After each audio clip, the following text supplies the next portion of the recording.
Сәлем достар. Тоқты жұлдыз белгісінде туған жандарға арналған ақпан айына болжам жасайтын боламын қазір. Болжам жасағанда қандай сфералар айтылады? Бұл айналамен қарым-қатынас, қандай мәселелер болады екен, жалпы. Содан кейін ақша, финансы, жеке өмір және де денсаулық әрине. Содан кейін ең соңында кеңес картасы. Карта қандай кеңес береді екен тоқты жұлдыз белгісінде туған жандар үшін. Әрине ақпан айында. Ал кеттік. Тоқтылар, қалайсыздар? Видеоға лайк басып отырайық, подписаться басып отырайық. Тоқты.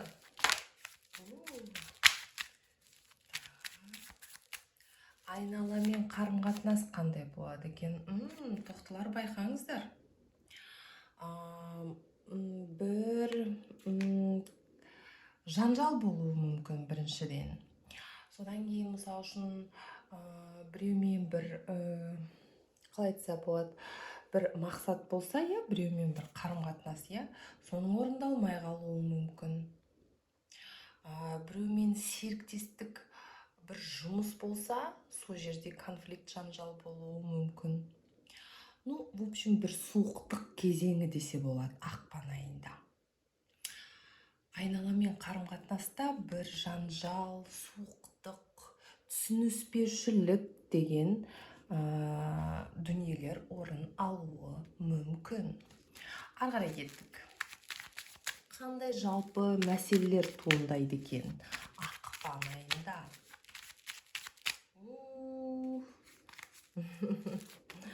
Карталарым ескірді, бірақ керемет күшті сөйлейтін картамда мынау менің. Қимаймын. Мәселелер, қандай мәселелер болады екен ақпан айында? Мәселелеріңіз финансы, қаржы мәселелер болады. Болғанда қалай? Қаржы мәселелері қанағат болады. Демек, мысалы үшін сіздер бір жоспарлап жүрген сатып алатын дүниеңіз болса, соны сатып аласыз. Ақшаңыз жетеді. Отбасылық жағдайда бір шешілмей тұрған мәселелер болса, олар да шешіледі. Қанағатта боласыз. Бір қайтарылмай тұрған бір қарыз болса, не болмаса бір жерде тұрып қалған, шықпай қалған бір ақшаңыз болса, ол да шығады. Толыққанды материалдық тұрғыдан және де анандай, қалай айтса болады, рухани десе болады, бір жан дүниенің толыққанды қанағат картасы. Демек, сондай мәселелер, проблемалар көріп тұрған жоқпын ақпан айында. Жақсылық көріп тұрмын. Ары қарай кеттік. Ақша, финансы мәселесі.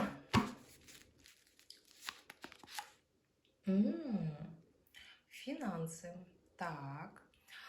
Финансы жағынан айттым ғой мен жаңа, мәселелер қандай болады, сол финансы мәселесі бір немеге келіп тұр, бір мағынаға десе болады, Финансылық тұрғыдан сізге бәлкім бір шақыру болуы мүмкін.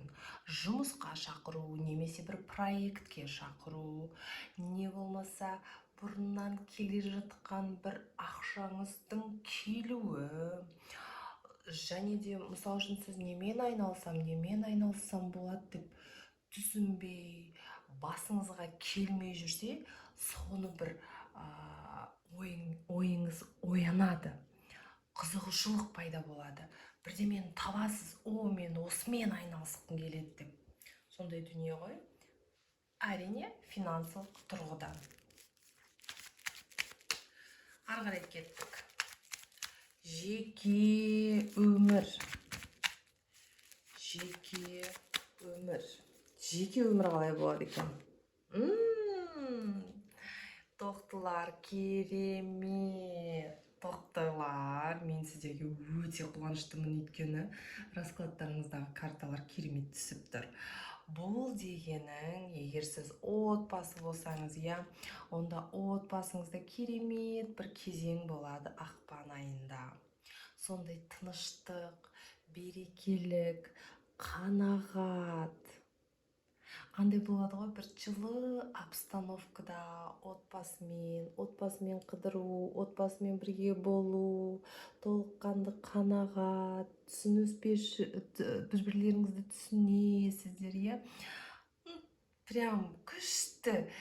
Егер сіз бойдақ болсаңыз, бірақ біреумен кездесіп жүрсеңіз, мысалы үшін, бозбала немесе бойжеткен болсаңыз, онда демек сізде отбасы құру деген бір ойлар пайда болады. Мүмкін бір ұсыныс жасайсыз. Ал егерде сізде мүлдем ешкім жоқ болса, сіз жігітіңіз де жоқ, қызыңыз да жоқ болса, демек ақпан айында біреуді кездестіру әбден мүмкін, танысу. Және де ол танысу ары қарай отбасы болуға лайықты танысу болуы мүмкін. Сол себепті қараңыздар, керемет карта, Ары қарай кеттік. Денсаулық. Ой. Даже құлаған картаның өзі керемет карта ғой, тоқтылар. Қуанышымда шек жоқ болып тұр сіздерге. Тоқты. Денсаулық.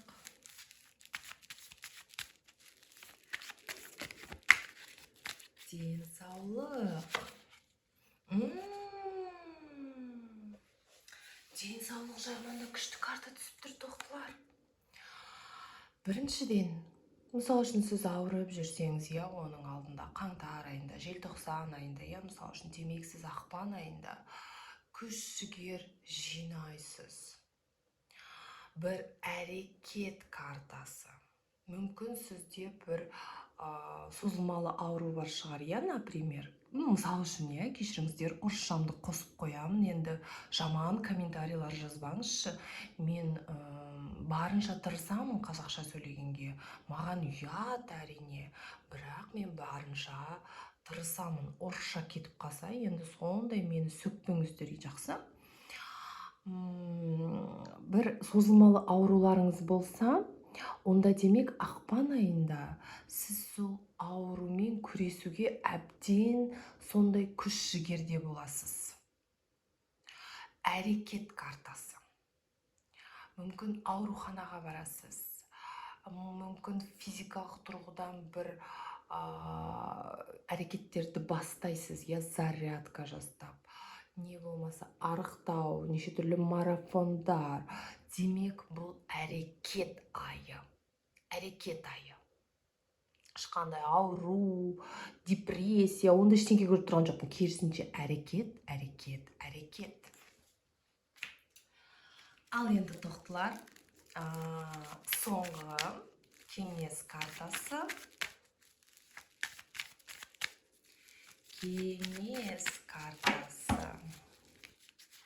Қандай кеңес береді сіздерге карта? Сіз көп ақша табуға лайықтысыз. Сізде, сіздің тұлғаңызда, жеке басыңызда түрлі идеялар бар, түрлі дағдылар бар. Сізге ақша табу, даму жағына фокусты со жаққа бағыттау керек. Сіз достоинство дейді ғой, ал енді, ұрсыңдар маған, достоинство дейді ғой, қазақша қалай ол? Человек больших достоинств, Сіз көп ақша табуға лайықтысыз. Идеяңызды іске асырыңыз, әрекет жасаңыз. Кәне, тоқтылар. Керемет расклад болды. Прям супер. Только вот кішкене қарым-қатынас, айналамен қарым-қатынаста бір конфликт, жанжал болуы мүмкін, бірақ енді ондай болып тұрады, мүмкін бұл жай жұмыста бір жанжал шығар, не болмаса туыстардың арасында немесе достардың арасында, бірақ енді ондай өмірде болып тұрады. Сонымен тоқтылар, сәттілік сіздерге. Ақпан айында лайк басамыз, подписаться басамыз. Жеке консультация керек болса, каналдың описаниясы бар ғой, сол жерде менің нөмірім жазылған. WhatsApp арқылы хабарлассаңыздар болады. Сау болыңыздар.